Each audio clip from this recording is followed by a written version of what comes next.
Welcome to this tutorial video about building simple yet engaging interactions using ZebraZapps. My name's Ethan Edwards, and I'll be leading you through this exercise in which we build a really cool drag and drop matching exercise. It's very quick to build, very powerful, and I think you'll be able to use it in many different situations.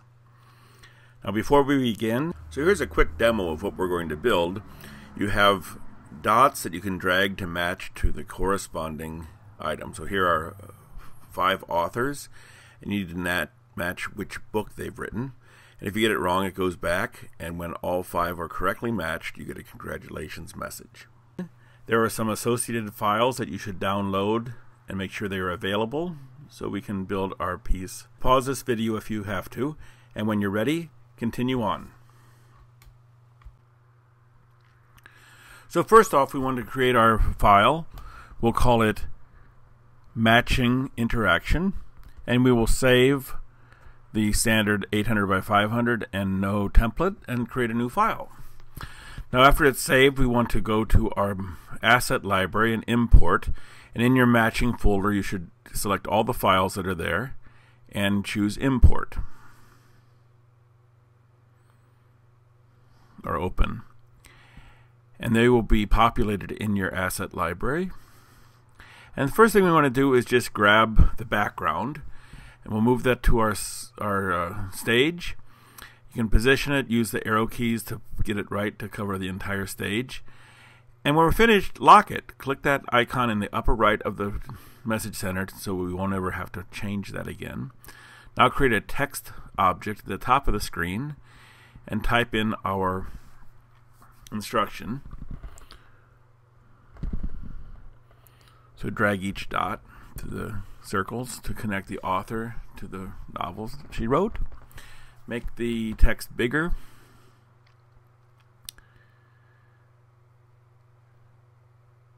We'll change its font color to white.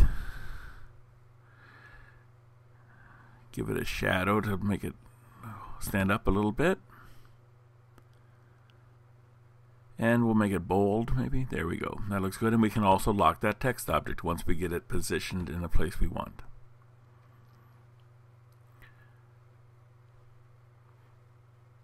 There we go.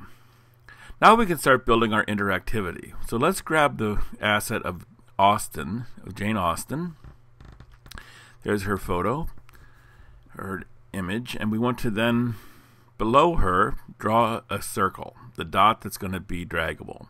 So hold the shift key down, drag to create a perfect circle. Now we can change the way that looks. We can call it red, and we want to make it red. So we'll pick the fill color options, and let's set it to solid. Pick a nice bright red color. Well, then to make it look a little bit dimensional, let's change it to jelly bean. There we go, that looks very nice. And sort of position that under Jane's face. Then we want to draw another circle, which is going to be the target. So we'll draw another circle by holding the shift key down. We'll make this solid white and then change the line width to put a black border around that target. Sort of position it on the first book, Emma.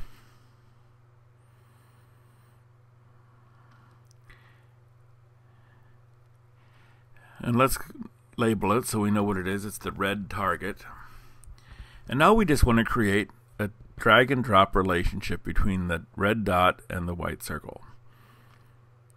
So we'll go down to the triggers, look at drag and drop, click, and it asks you to click on the target, which is just the red target, and you see that fills in. So now we have to specify when you drop it there that we'll snap the red dot to the middle. So we pick location XYR as the output, which creates a custom setter, and then we need to position that endpoint. So we click on that field, and then we can drag the ghost image so it sits right in the middle of the white circle. Then we click OK. Now the next step is we need to mark this red dot as movable. So go to movable equals true under actions. And we want to have a second action, so if you drop the dot anywhere else, it's going to go back to where it started from. So you can do that just by clicking another drag and drop and leaving it blank. Go to the custom do's and pick put back. So that's showing we have two actions here. Let's test it. If we drag the red dot and put it anywhere, it goes back home. If we put it on the white dot, well, it looks like it disappears, but this is really just a layering issue because we drew the white dot afterwards, so it's blocking out the red one. So we should move Jane and her red dot to the front. Now when we run it, drop it on the white dot and it snaps right to the center. So we've got most of this done. Now the next step is to create that red line that connects them. So we're going to use the path tool. Just drag and draw a line and hit return. Now depending on how fast you dragged, you may get multiple points. We really only want to have an end point and a beginning point. So click on each of the internal dots, click delete, so you are left with a path that has just two endpoints. Okay, well now we want to rename that path, so it's called red path, so we'll know which one we're talking about. We rename it. Now we can color it red, but we're going to copy these things later, and to do it automatically, it'd be nice to link this color to be the same as the color as the red dot. So if you look at our color chip, and we can wire right over to the color of our line on our path. We can bind those two together, and so now our line will be red. So as soon as if we ever change the color of the dot, the line will change too. Now we need to control the endpoints of this line. So let's double click on it, and you see when you click one end, you can click on the add ribbon button, and you get a 0.1 added to your message center. The same thing by clicking the second button and click add ribbon, you get 0.1 and 0.2. So now the trick is we want to control the placement of those two dots. We want the end to be at the red dot and the beginning to be at Jane. So if we go to the Jane Austen picture, pick our location XY property, and we're going to take that and bind it to 0.1. So grab it, hover over, and so we get 0.1 to show up, and there, link that to 0.1. You can see that the red line is now going right into Jane Austen's eye. It's going to the center. What we would like to do is have that go to the bottom. So if you go to the anchor point, and you can see that you can set the anchor point at all different places. We want to have the bottom center, and there that looks much better. Now we want the other end of that path to be anchored to the red dot. So go to red, pick location XYR, and then we'll bind that to 0.2. And there you see that the two ends of that path are tied to where we have Jane Austen's image and where the red dot is. Now we want to bring those forward so the red dot is behind, so pick Jane and the red dot and bring to forward.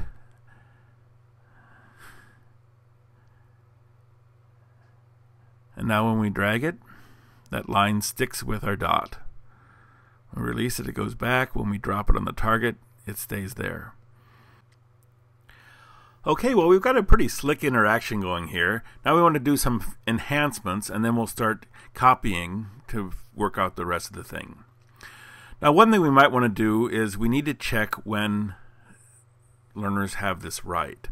So we're going to count each time the user places a dot correctly. So we'll use a slider. We'll just create that, and we'll call it correct counter.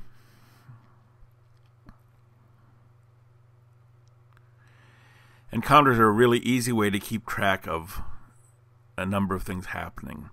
Now we have 5 total, so we're going to take the end value and set it to 5. Our beginning value is 0. And notice the nudge value is 1. So each time we match the right target, we're going to nudge this up. So let's grab that, move it over to the ins, and under do, pick nudge up. So each time we drop the red ball in the right spot, it's going to count that. Let's try it. So drag the red dot, release it, and see that the slider has gone up by 1/5. Now when we test this, we're going to find a little problem, because let's say we have to move our target area. We'll run it. See, we drop it, but our end position is now not reflecting where we really want it to be. We want it to go to wherever the white dot is. So we can do some fancy wiring to make sure that wherever we move the white dot, the red dot will always snap to that point. So what we want to do is link the destination point, that location XYR from our custom in, and link that to wherever the white dot is. So we're saying when you drop it on the target, snap the red dot to wherever the target is. So with that tiny bit of change, now whenever we move the white dot, we can play it, and now we'll drop it and it goes right to wherever that is. This is going to help us a lot when we start copying and duplicating this logic. Okay, well now that we have this relatively well set, we can rapidly duplicate this logic. So let's pick our image, the path, our movable object, and our target. Then hold Alt and drag, and we're going to create a copy of that, creating all the links and all the objects as we copy them. But since we didn't copy the counter, this will be wired to that similarly. Now we can update this by grabbing a picture of Charlotte Bronte, hovering over Jane Austen's face, and that'll replace it. Now we need to change the color, so let's go to red and retype that as yellow. And now go to the color ribbon, which pick a bright yellow as a solid color, and then change that back to jelly bean. And notice how it changes both the dot and the wire because we have those connected. Now we just have to put our target, which we should rename yellow target,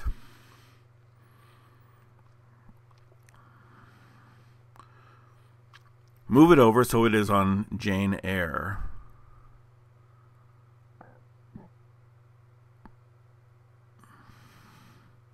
Which is the novel that Charlotte Bronte wrote.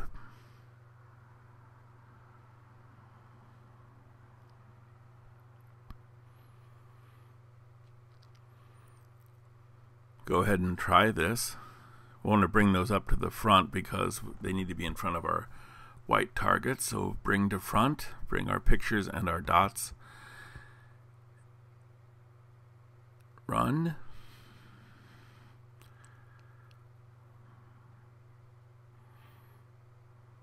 So it works like a charm. So all the functionality worked. Notice the counter, the slider is moving up.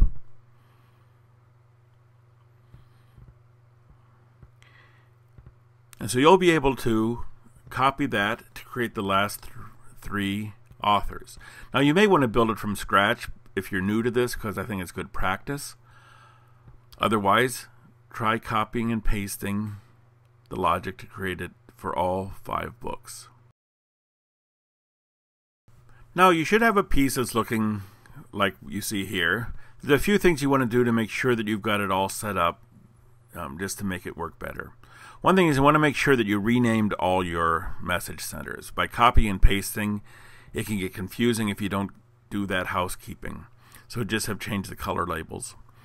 The other thing is you want to try to line these up now. So if we shift click on all the women's faces, go to align and align them to the top, and then to distribute the widths horizontal, that'll even them across the screen. Then with the outside ones lined up, pick all your movable dots, do the same thing. Shift click, align them so their tops are together, and then distribute their widths, and they will be right below the corresponding pictures. And then you might want to do that same thing with the targets, just to make sure that they are lined up. Although, of course, it won't affect the functionality. It just is cosmetic.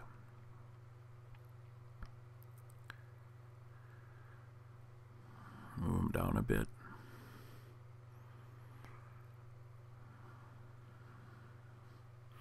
And then finally, make sure you pick all the dots and pictures and bring them to the front so that they won't be trapped behind any of those copied targets.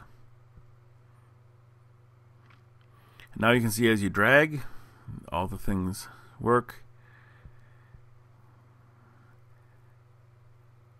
And notice that we're getting our counter up to 5. And our last step is to add a congratulations message when you hit the end. So first, let's take our text tool, create a message at the bottom of the screen. Just create a text object and type congratulations.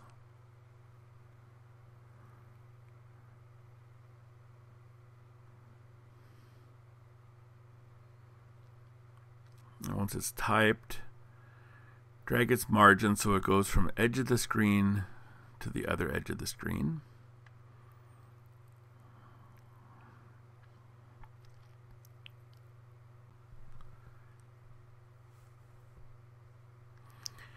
Use the alignment tools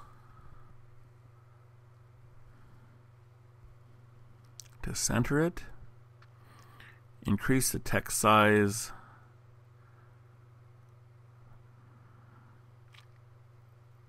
Make it bold. Change the font color to white, and we'll put a nice background on it in just a moment. So go down to fill opacity, change that color to something, and we'll pick a color off of our books. We can just use the eyedropper to pick a color from our background image, one that we think will look nice. Let's get a little brighter color than that. There we go. Now we don't want this to be visible at first. We only want it to show up after the counter has gotten to 5. So first, let's go to visibility and say hide on run so it isn't shown initially. And then we're going to trigger this by going to our slider, look at the out section and the custom triggers. We have hit end value, and we're going to have that come to show our text message when all 5 are matched.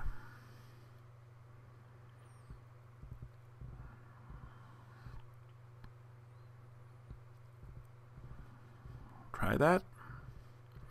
Now we have to get them correct.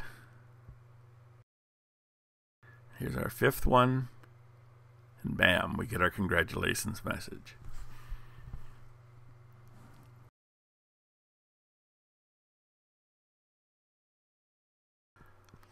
Now, once you have that basic outline done, there's a lot of great things you can do to even enhance this further.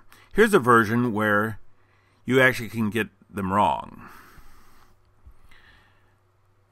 And it's going to count up how many you have right. And so when you are finished here, you can hit judge. Tells you only 3 of these correct. Try again. So just use an answer judging table.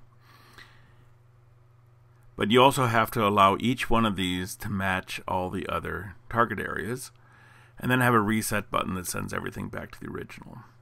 So that's a nice challenge if you want to try to enhance this interaction further. But I think you'll find this is a really useful way to do all sorts of testing of people's knowledge of vocabulary. You could have labeling of parts. You could have matching of all sorts of different content, and you can build it in just a matter of a few minutes once you have this model going. And you could see how quickly it was able to duplicate it for any number of matched items. And all you need to do to fix it is change the location of those target areas and change the location of the dot, and everything else will self-adjust. So good luck with trying this and expanding your expertise with ZebraZapps.